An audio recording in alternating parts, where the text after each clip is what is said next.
Alors, écoutez, on va se mettre directement dans l'ambiance de la Haggadah de Pessah. On a expliqué, on a posé une question pourquoi il n'y a pas de bracha dans la Haggadah de Pessah. On a donné deux réponses. J'enchaîne directement dans le vif du sujet, puisque normalement, pour la Megillah, on fait une bracha. La Haggadah, on devrait faire une bracha. Première réponse, c'est qu'on s'en acquitte dans la bracha du Kiddush, parce qu'il y a 15 étapes dans le but du Seder des 15 étapes, c'est de revisiter l'amertume et la liberté, on en a parlé la semaine dernière d'ailleurs. Et on a dit que dans le Kiddush, on se rend Yotse. Ça veut dire que finalement, on s'acquitte de cette mitzvah. Ou il y en a d'autres qui disent que la mitzvah de la Haggadah, en vérité, tu peux la faire très facilement. En une phrase, tu peux dire nos ancêtres étaient esclaves en terre égyptienne, et tu peux rester des heures et des heures. Mais Gadal Vincha, ça veut dire c'est un récit. Donc le récit, il n'a pas de limite. Tout ce qui n'a pas de limite, disent les Chachamim, d'après une deuxième réponse, on n'a pas imposé un temps, une bracha, pardon. Par exemple, Bikur Cholim, tu vas en visiter un malade, il n'y a pas de bracha. On aurait pu proposer une bracha. La Tzedaka, on aurait pu faire une bracha. Le Chesed, j'aide une personne âgée à monter ses courses, j'aurais pu faire une bracha, parce que c'est une mitzvah. D'après certains, des Rabbanan ou de la Torah. Enfin, en tout cas, c'est au moins des Rabbanan et au moins c'est posé sur un verset. Dans la Gemara, on appuie sur un verset. On dit tout ce qui n'a pas de limite, tu peux aider un pauvre, 10 pauvres, 100 pauvres. Donc on n'a pas imposé de bracha sur ça. Et d'après une troisième réponse, c'est qu'il n'y a pas de bracha, alors pas en relation avec la Haggadah, du moment qu'il n'y a pas de différence entre juif et non-juif. Aider quelqu'un, ça peut être un juif ou un non-juif. Ça peut être un non-juif qui est un non-juif, ou un juif. Hein. Donc il n'y a pas de distinction, parce que la Cher Kiddushan, quand il y a une bracha, c'est-à-dire que Dieu nous a sanctifiés. Et donc on a cette particularité de produire cette chose-là. Maintenant, quelques petits ingrédients pour revisiter le Seder que j'ai sous les yeux. À partir des parachiotes que nous lisons, il y a les 4 enfants. Alors, sur les 4 enfants, il y a beaucoup d'explications. Une des explications connues, c'est de dire que quand on parle du sage, du révolté, le simple et celui qui ne sait pas poser de questions, il y a plein de petites choses. Par exemple, première petite chose, c'est marqué Echad. Echad, ça veut dire un. Donc il faut dévoiler le un qui est en lui, ou qui est en nous, si on parle de nous. La deuxième question qu'on pose, c'est quelle est la différence, pourquoi on est si sévère avec le rachat? On dit voilà, agasse-lui les dents, Ake Chinab. Il dit simplement, il pose une question, il dit avoda azot lachem. La question du rachat, du révolté, c'est de dire quel est ce service pour vous. Bon, il n'y a pas agasse-lui les dents, si tu avais été là-bas, tu n'aurais pas été sorti d'Égypte. Bon, franchement, c'est un peu... Bon, c'est une question, avoda azot lachem. Qu'y a-t-il de si révoltant en posant une question? Finalement, même plus que ça, quelle est la différence avec le Chacham? Il faut se remémorer de la Haggadah. Le Chacham, qu'est-ce qu'il dit? Il pose à peu près la même question. Il dit quelles sont ses lois et ses préceptes que Hachem vous a ordonné. Alors la différence. C'est ça la différence, c'est que Hachem vous a ordonné, donc il reconnaît Hachem. Alors, bravo. Première différence. Différence notoire. Alors, il y a plusieurs petites différences. Première différence, vous avez raison, bravo. Chazai. C'est qu'il dit Hachem Eloheinu. Alors que le Haracha, il ne dit pas Hachem Eloheinu. Hachem Eloheinu, c'est Hachem notre Dieu. Donc déjà. Deuxième différence, c'est qu'il dit Etrem. Et l'autre, il dit Lachem. Alors, on va faire un petit peu d'hébreu. C'est que c'est pas la même chose. Etrem, il y a le et, ça veut dire avec. Donc, c'est-à-dire qu'il s'inclut. Il s'associe. Le Chacham, il s'associe. Le sage, il s'associe. Non seulement il dit que Dieu, notre Dieu, vous a ordonné, mais Etrem, il y a le et, ça veut dire avec. Alors que l'autre, le rachat, il dit lachem pour vous. Donc quelque part, on comprend la réponse. Il y a une forme d'exclusion. Quelque part, il s'exclut de ce principe. Donc s'il avait été là-bas, il n'aurait pas été délivré. Troisième différence notoire, oui. C'est pas une question d'intention. Le rachat qui pose la question presque d'un air moqueur. Parce que qu'est-ce que c'est que votre truc, quoi? C'est ce que j'allais dire, c'est la troisième différence. Bravo, vous avez trouvé par vous-même. C'est que le terme avoda, il est un peu péjoratif. Avoda, quel est ce travail? On se rappelle que dans les melachot du Shabbat, on les appelle les melachot. Et melachot, il y a malach, les mêmes lettres que malach, un ange. Donc melachot, c'est déjà plus noble. Alors que avoda, la avod, c'est un evet, c'est un esclave. C'est un serviteur, c'est un esclave. et c'est un service, c'est un travail quelconque finalement. Donc Avoda, déjà, vous savez que il y a un auteur français, c'était un écrivain, j'ai oublié son nom, qui a parlé il y a longtemps, il y a 40-50 ans, il avait parlé du problème de la génération d'aujourd'hui. Je vous une petite parenthèse sur le langage. Lorsqu'on accuse Israël de génocide, lorsqu'on accuse Israël sur le langage qu'on emploie. En fait, le langage, comme il perd son sens, on n'a plus les mêmes définitions de ce qu'est par exemple un génocide, de ce qu'est un territoire occupé, de l'histoire en tant que telle. Donc quelque part, c'est galvaudé. Et les définitions ne sont plus les mêmes. Et malheureusement, ça rentre dans les consciences. Donc il disait qu'à partir du langage, le langage en fait, c'est la psychanalyse après. À partir du langage que tu emploies, quelque part, ça montre un dénigrement. Donc la question, elle est posée. Parfois, c'est la forme, la manière sur laquelle la question elle est posée. Et vous voyez tout de suite, quand on pose une question, tout de suite, je vois sur quel ton. Vous voyez le mot qui est employé, vous comprenez l'intention de la personne. En quelques mots, quelques phrases, hein, vous comprenez déjà, vous situez la personne. Vous comprenez qu'elle est dans un état de révolte, de pression. Et vous comprenez si c'est dans une recherche intellectuelle ou si c'est...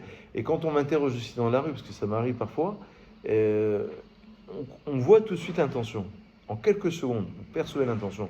Donc déjà, le Chacham, il se distingue.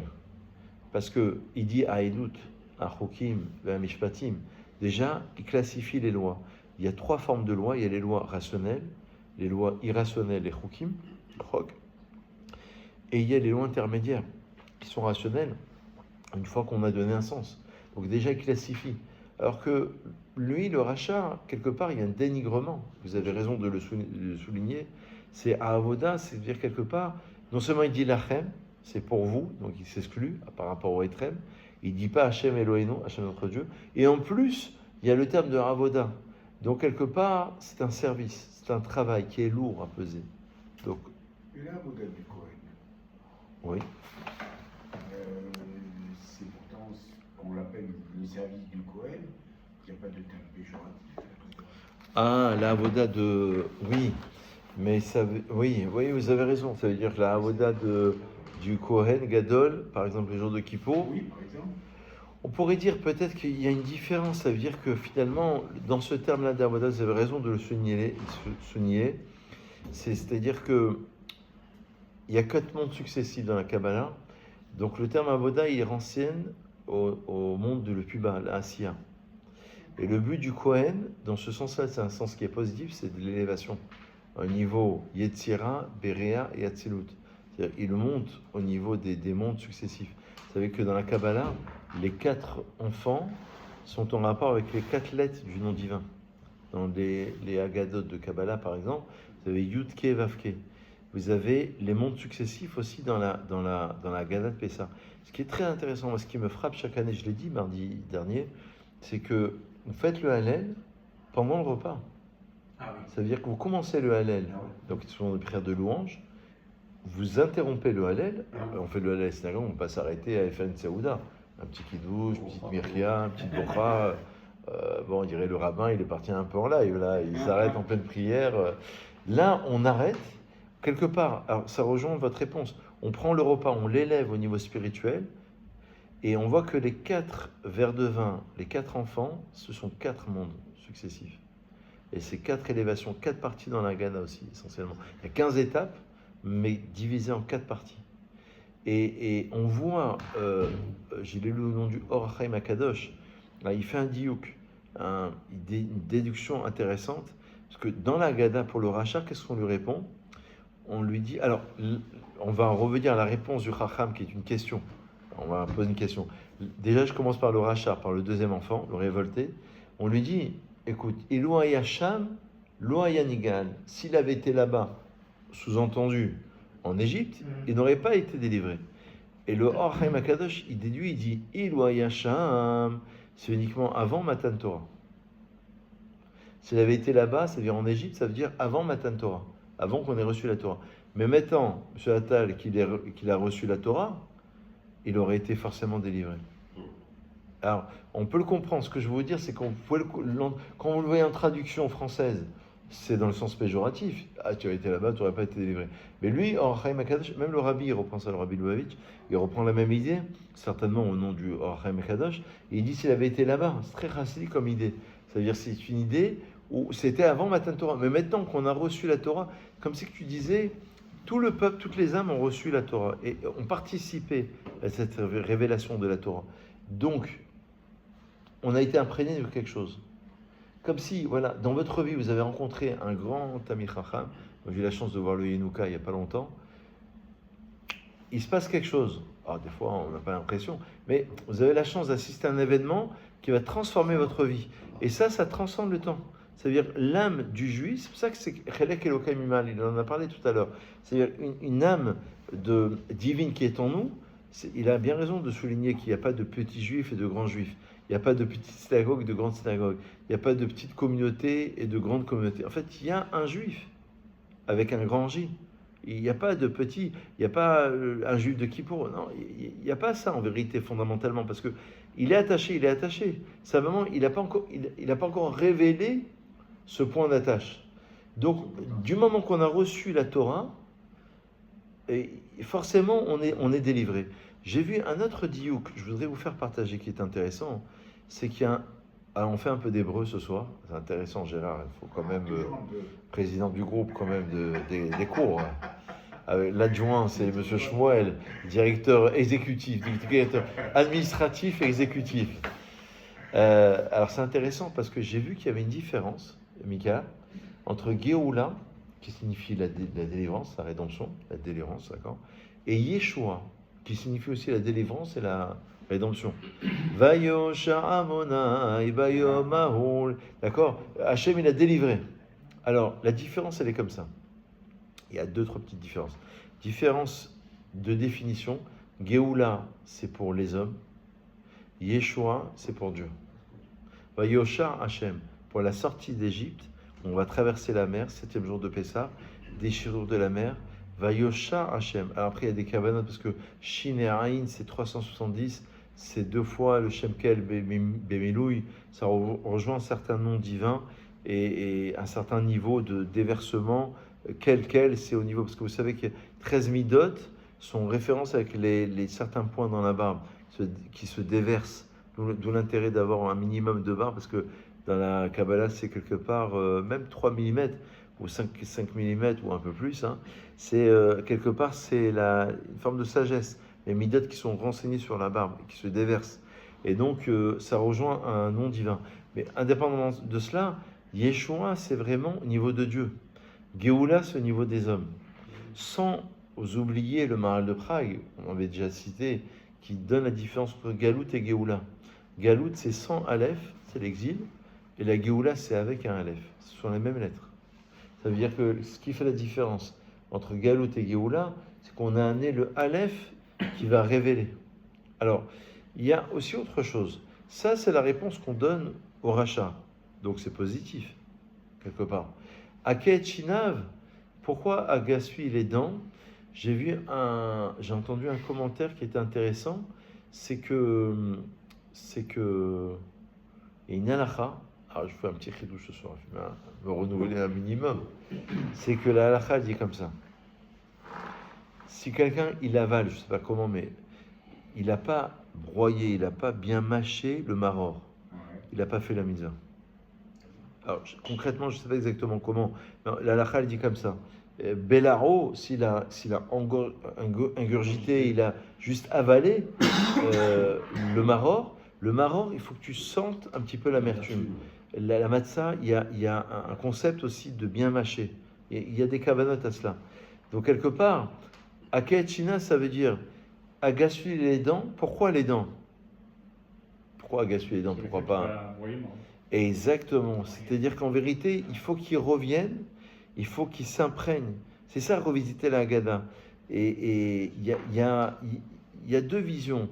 Il y a je vous fais une autre halakha, si vous suivez vraiment la halakha, je sais que dans nos familles, dans la CDR communautaire, j'en parle même pas, je parle même pas de ça, on se perd un peu dans la discussion et si on suit la halakha, on ne devrait pas parler pendant la Haggadah. Si on suit vraiment la halakha.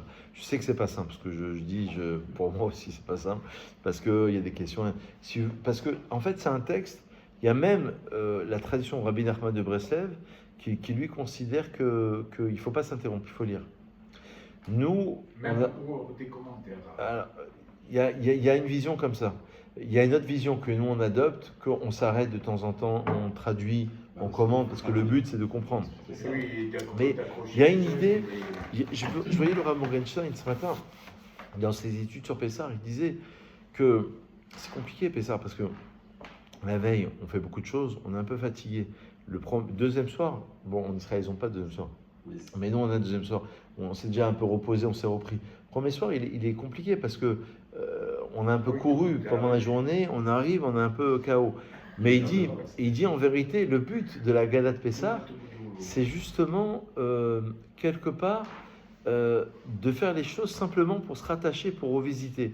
Après, pour comprendre et actualiser. C'est quoi l'Égypte, c'est quoi sortir de son emprisonnement, de ce qui nous emprisonne aussi dans le sens moderne et actuel des choses. Mais quelque part quelque chose de simple. La réponse qu'on donne, et c'est une question, au Chacham maintenant, ça c'est la réponse hein, pour un peu expliquer, pour donner quelques ingrédients pour la Gada, pour parler un peu le soir de Pessah. Elle est très étonnante parce que le Chacham, il pose une question simple. Pourquoi on fait tout ça? Pourquoi ces lois, ces préceptes? Qu'est-ce qu'on lui répond? Vous vous rappelez de la réponse qu'on donne au Chacham? Qu'est-ce qu'on lui répond? Vous vous rappelez? En maftirin, achar ha-Pesach, afikomen ou afikoman. Il y a deux versions. Alors, on ne prend rien après l'afikoman. Afikoman, c'est la matière qu'on a cachée pour susciter le questionnement de l'enfant, sous la nappe. Et on la sort, et il ne faut rien prendre comme dessert après. Nalacha qui dit, je prends un peu d'eau, parce que des fois ça bloque un peu, mais tu ne peux pas prendre une glace après tu la prends avant si tu veux. Il faut garder le goût, qui rappelle le Korban Pessah. Parce qu'on n'a plus de Korban aujourd'hui, de sacrifice. Hein? Ah oui, il faut manger 30 grammes. Ah oui. Et je tiens à rappeler que dans la halakha, il y a 4 fois 30 grammes de matzah, moti, matzah, korer et afikomen, et en étant accoudé, sinon on n'a pas fait la misa. La majeure partie du verre aussi, en étant accoudé sur le côté gauche, sinon on n'a pas fait la misa. On le rappelle à chaque fois. Et l'afikomen, il faut le prendre avant le birkat. C'est vraiment, il n'y a plus de dessert après. Il faut quelque part garder le goût. Il y a de la place même pour apprécier la ficomane. Oui, vous avez raison. Parce que c'est un peu chaud. Et c'est ça. Alors, on le cache sous la nappe, c'est dans le sens premier, on le cache pour susciter le questionnement de l'enfant, pour dire elle est où alors, enfin des fois, bon, il y a des petits-enfants, 4 ans, 5 ans, 6 ans, 7 ans, après bon, ils grandissent, ils savent, mais vraiment les petits, parce que c'est la fête des enfants, Manishtana, etc. C'est l'enfant qui pose ces questions, on le chante, etc. Mais c'est vrai que c'est étonnant, parce que d'abord, pourquoi ne rien manger après la ficomane? Bon, c'est ça que veut dire Pascal, certes, mais pourquoi cette loi? Et la question de fond, pourquoi lui enseigner cette loi au Chacham? Regardez, quelqu'un il va me poser une question franche, pourquoi tu fais tout ça? Ah, pourquoi mes ancêtres étaient en Égypte? Alors raconte-lui la Gadat Pessah, et raconte-lui le récit. Mais là, lui donner une halakha, c'est décousu, quoi. Donc l'idée de cacher la ficomane aux enfants pour qu'ils les trouvent, c'est une bêtise en fait, c'est pas du tout la halakha. Ah, on peut faire ça aussi, pourquoi pas. Traditionnellement, on a toujours fait ça. Et les enfants Oui, cherchent mais les pourquoi petits pas? cadeaux et voilà. Ah ouais, pourquoi pas. Non, c'est pas une bêtise, pourquoi pas. On peut cacher, non, ça peut être bien. D'ailleurs, on le fait aussi, là, du 4 Hametz, on cache un peu, mais des fois, on n'en trouve pas un. Moi, j'avais ma fille, une fois, elle était petite, elle dit, je me rappelle pas où je l'ai caché. On a cherché, ça a duré 1 heure. Non, mais rappelle-toi quand même, elle se rappelait pas, parce que Alors, il y a une double question. Pourquoi ne rien manger après le sacrifice de l'agneau pascal? Et pourquoi lui donner cette réponse au Chacham?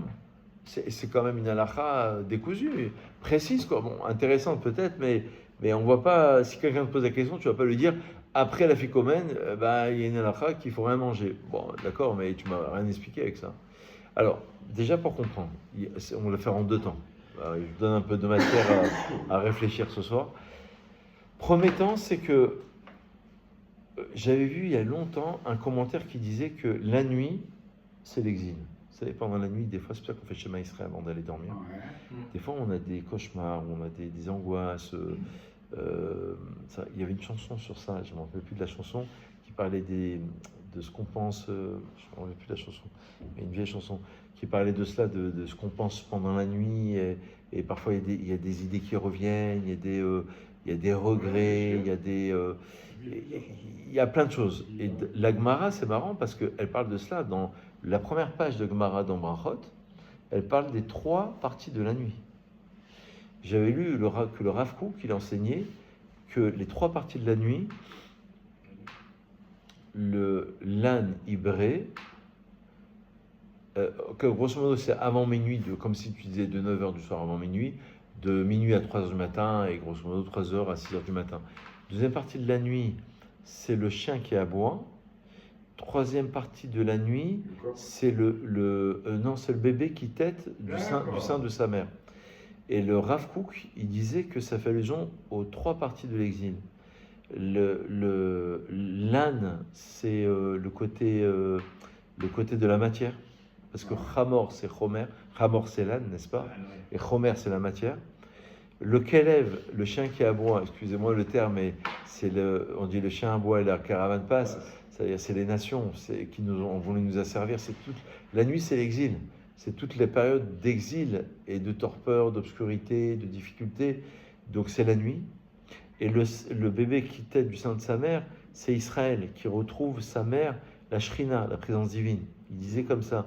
Et évidemment, l'aube, c'est le Mashiach. Le soleil, il va poindre, tu vas faire prendre à des Anglais, tu vois tout d'un coup le soleil poindre son nez.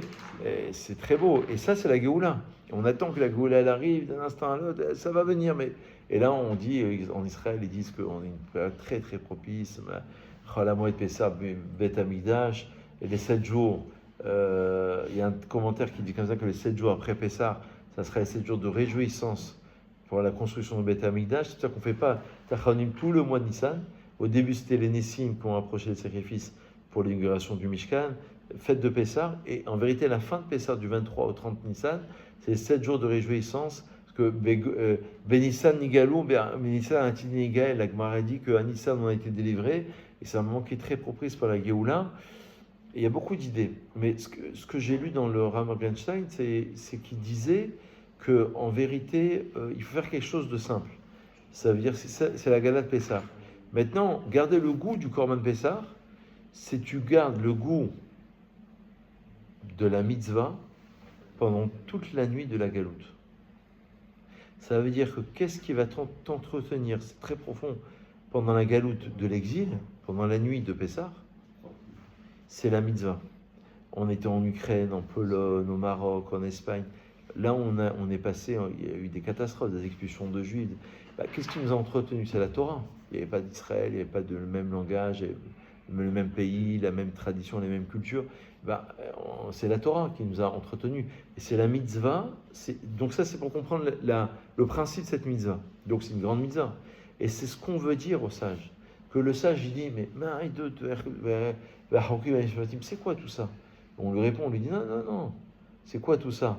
Eh bien, c'est ce qui nous a entretenus. C'est quoi le sens de ces lois? Donc il pose une vraie question, une question de fond. Pourquoi, Mika? Pourquoi on fait toutes ces lois? Et pourquoi on a instauré? Pourquoi? Eh bien oui, mais n'oublie pas que ce qui a entretenu Israël pendant toute la période de Galoute, c'est parce qu'ils ont gardé le goût de la matzah, de la mitzvah. Matzot, mitzvot. C'est le même terme. Matzot, mitzvot. Et la Gemara dit que mitzvah abal yadecha alter mitzena. Une mitzvah qui vient vers toi, ne la laisse pas fermenter, gonfler. Ne la laisse pas attendre. Pour la matzah, il ne faut pas la laisser gonfler, comme il a expliqué. Ouais. Mais il faut faire tout de suite. Tu as la mitzvah, tout de suite tu la fais. Sinon, tu repousses. Dans la Avera, il faut repousser 5 minutes. Ça, c'est bien parce que ça nous permet d'éviter, si on peut, dans 3 minutes, dans 5 minutes, et tu peux tenir comme ça, tu peux repousser. Dans la mitzvah, c'est tout de suite. Donc, quelque part, matzot, mitzvot, c'est le même terme. Donc, le Chacham pose une vraie question. Il dit, mais c'est quoi le sens de cette loi? Comment, en exil, vous allez pouvoir vous en sortir? On lui dit, non, au contraire. C'est comme ça qu'on arrive à s'en sortir. C'est parce qu'on a eu les mitzvot. Et c'est ça ce qui nous a entretenus, c'est ça ce qui nous a permis d'être ce que nous sommes actuellement. Voilà, quelques petites pistes de réflexion.